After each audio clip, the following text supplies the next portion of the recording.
What's going on, everybody? Welcome back to Aviation. Hope you're on a fantastic day today, and today a very exciting model review for you all. Today we're going to be taking a look at the Loch Ness models. I'm sorry, that was such a weird one. 1:400 scale TWA L1011 TriStar. This is the Dash 500 variant. So I hope all of you are excited for this. A very cool aircraft for a really good deal, and we'll just go ahead and tell the story. So yeah. Very cool aircraft right here, very fitting timing to be completely honest. So this is the TWA L1011 by Loch Ness models. So a couple of different aspects I want to go over. First off, I got this aircraft for $20, so very happy to get it at the Dallas One Day Show in 2025. But as an extension off of that, just so cool to get another TWA aircraft after Airliners International in Kansas City last year. You can see that I have the board here that I got of Kansas City, plus the TWA theme and so forth. I just thought that all worked out really well. So yeah, here's the box. Loch Ness models, I think it's a spin-off of Aero Classics or somebody, I'm not sure, but this mold's really good. So Loch Ness models, TriStar, I really like that. I think that's really cool. You got the cutout. Yeah, very similar box type pattern to Aero Classics, especially with this giveaway here. Looks like almost a blue box released from Aero Classics themselves. But anyway, it's November 81027.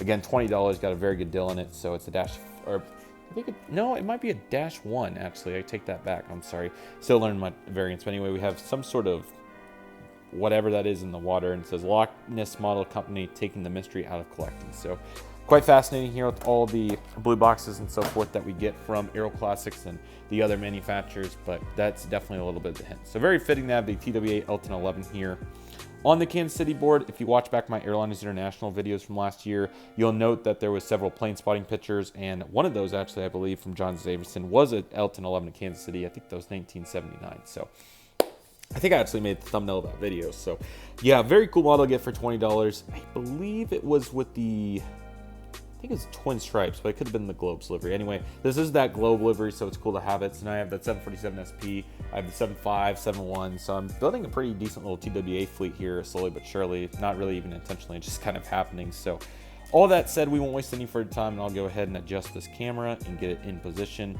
And bear with me as I continue to navigate the best position. This was spontaneous.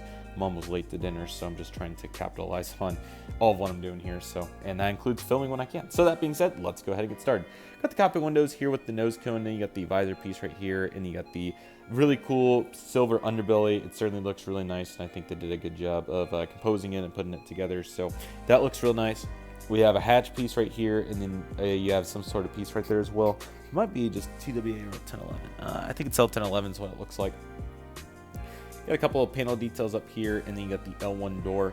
And one of the really neat components of the twin stripe livery is actually this really neat design. So it starts here with this triangle at the top, and then it ends with a open piece down there that would fit a triangle. I'm not sure exactly what the shape's called, but it is really cool that TWA integrated this element into the livery. Presumably some first class. And yeah, my Delta L1011, I believe, is a 500. It's way shorter. This appears to be the 100. Appears to be a little bit longer. So yeah, very cool to have the neat variant there. Nose landing gear is very fascinating. You can see the strut and the actual door itself look quite nice. But it actually rolls, which is really cool. And it has that really interesting, it's not like grease, but the factory type material on it. But anyway, the landing gears do roll, so that's quite nice. This could have been some different decal, because this, I think, is the L1011 right here.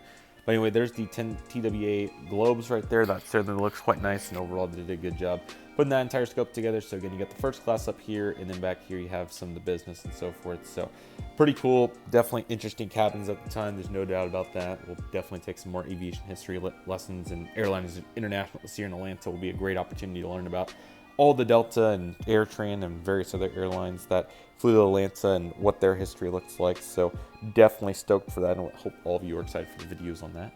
And then yeah, quite a few windows here, and obviously we get into the next door and another panel details. So looks quite nice. No other major notes on it, just obviously a really good looking piece. And obviously I will say that the gray does cheat up right there actually, so that is a pretty big note. So cool to see that, and as you can tell, it looks quite strong.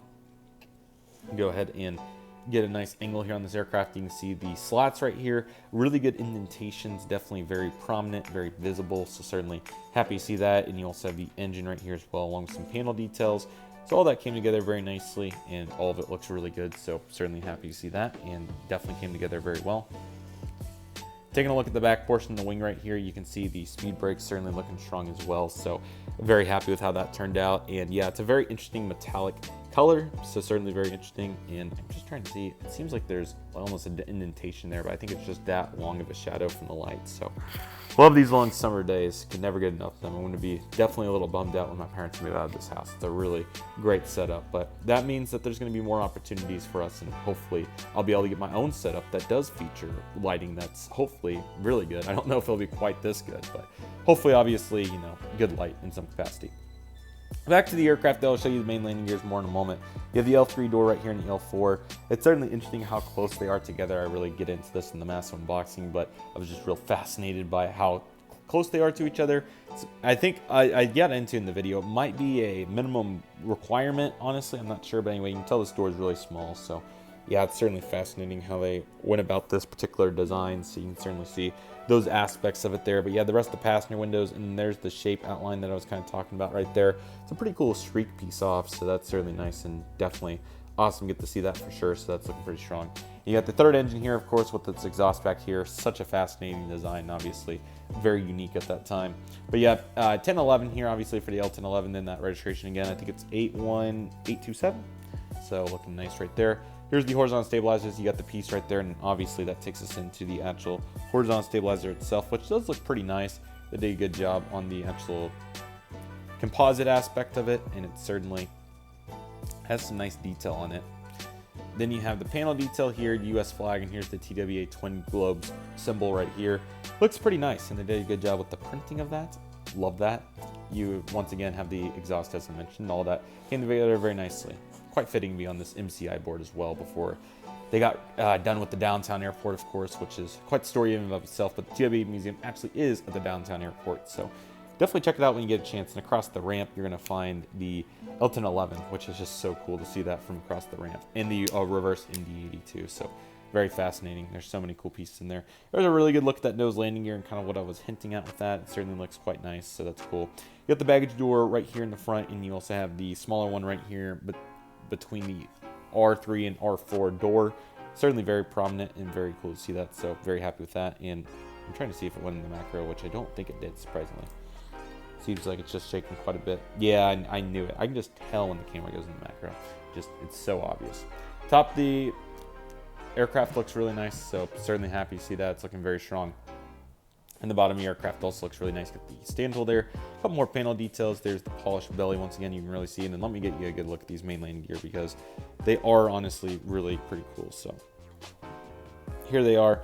As you can tell, they look very nice, and they have that cool metallic, kind of like Phoenix-like material, but I don't know if it's a Phoenix hybrid at some point way back, but anyway, as you can tell, they do roll, and they're pretty nice, so they certainly did a good job on all that, and the engines complement the model really well too. So yeah, this is a really nice model. I'd highly recommend any of these. Now, these collectible shows, you know, you just get really lucky most of the time, meaning that, you know, this is kind of a once-in-a-lifetime find for $20. But who knows? I mean, if you're flexible and willing to take whatever you can get, take what you get, and don't throw a fit, then you're going to get some really good aircraft at these collectible shows. So yeah, really exciting. I hope all of you are excited for all of what's to come as well. This is a really cool aircraft, like I said, and I would definitely highly recommend it if you're in the market, or, you know, any of these older TWA aircraft are pretty cool. So excited to continue to expand that airline in my collection, and certainly a very nice one. That being said, that'll do it for today's video. Everybody, thank you all so much for watching. Take it easy, everybody. Stay safe. Just processors. Do you love and love you do. My name's CM Aviation. I thank you all so much for watching, and I'll see you all soon as CM Aviation is signing off.